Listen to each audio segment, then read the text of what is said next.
Special guest with us today.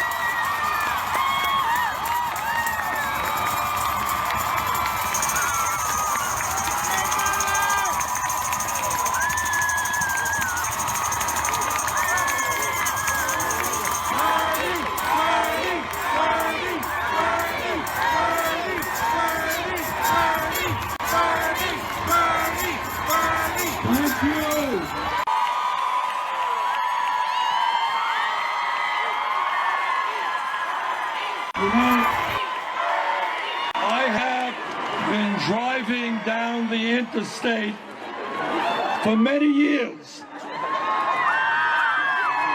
but I have never seen traffic backed up the way it is today.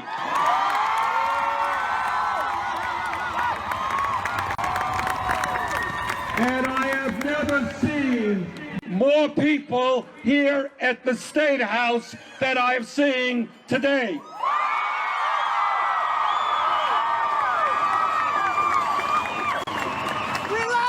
Jane and I and our kids were all over this place, and our daughter in Washington who's marching today. Thank you all very much.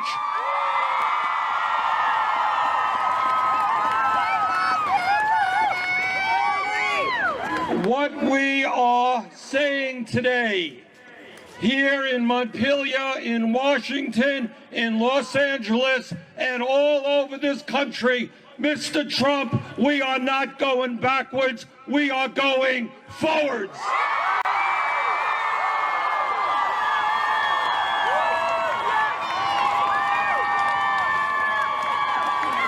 We are not going to retreat on women's rights, on immigration rights, on workers' rights, on health care rights, on racial justice, on the environment, or climate change.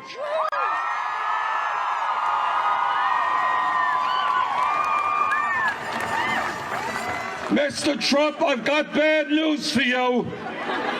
You are not going to divide us up by gender, by race, by who we love.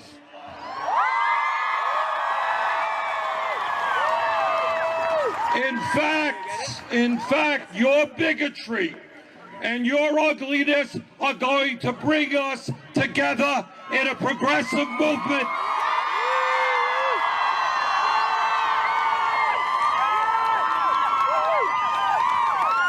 Too many women have fought for too many years to make sure that women control their bodies, not the government. We're not going back.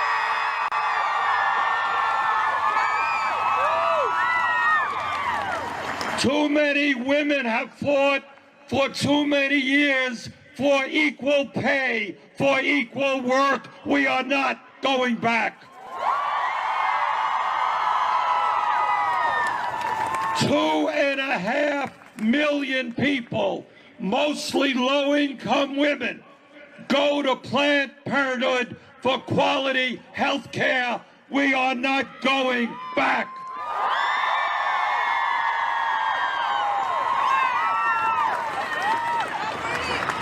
We are going to fight for the day when health care is a right of all people. We're not throwing 20 million people off of health insurance and ending the Affordable Care Act.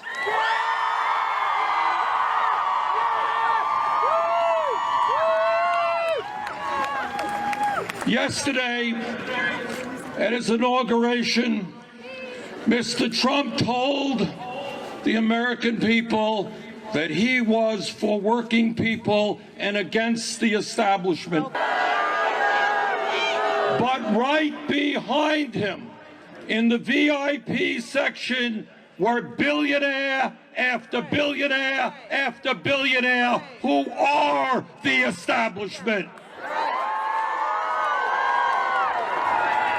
Donald Trump is a fraud.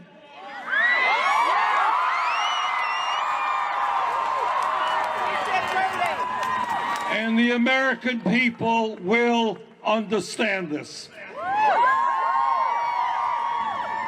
If there is any silver lining in the horrendous victory of Mr. Trump on November 8th, it is that now I see in Montpelier, in the huge crowd in Washington, D.C. today, I see workers and women and environmentalists and senior citizens and all those.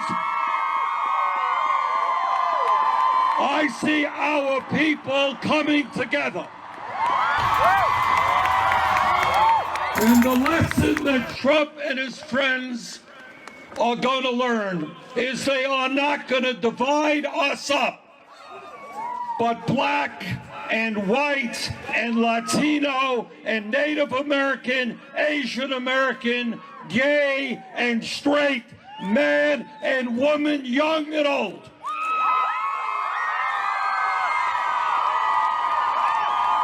We are going to create the kind of nation we know we can be, a nation based on love and compassion, not on hate and bigotry. Thank you all very much.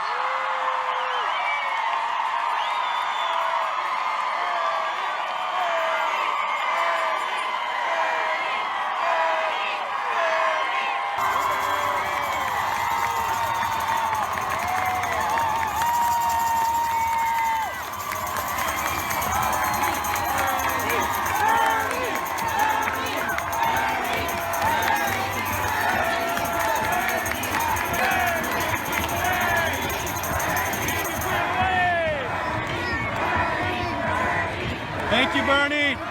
Thank you very much. Thank you, Bernie!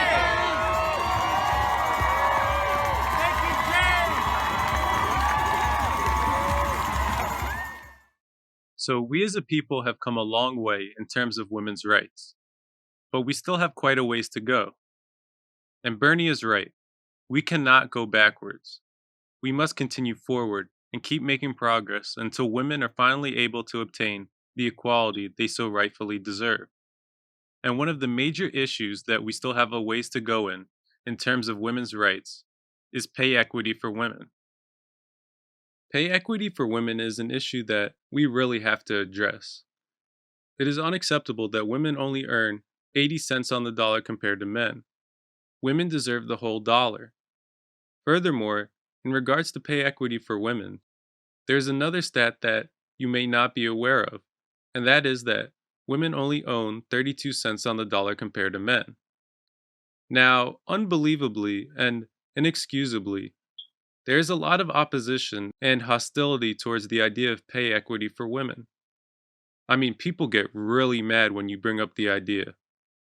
They say women aren't paid less than men, and that the reason women make less money than men is because they tend to take jobs in professions that pay less. If they want more money, they should pursue professions that pay more. But the aspect of this conversation that I think a lot of people fail to realize is that maybe, just maybe, the reason why jobs women tend to take pay less is because they have traditionally been performed by women and not because these jobs aren't worth greater pay. And a prime example of this lies in education. I think it goes without saying that education is very important. It is the backbone of every successful society. So it's something that we need to take very seriously. Now, most public school teachers in America are women, and most Americans think that teachers aren't paid enough. I mean, some teachers have to work multiple jobs just to make ends meet. Look, women deserve to be treated with dignity and respect, and thus they deserve way, way better than this. Women deserve to make every cent on the dollar that men do, and it's beyond time that we as a people finally understand this.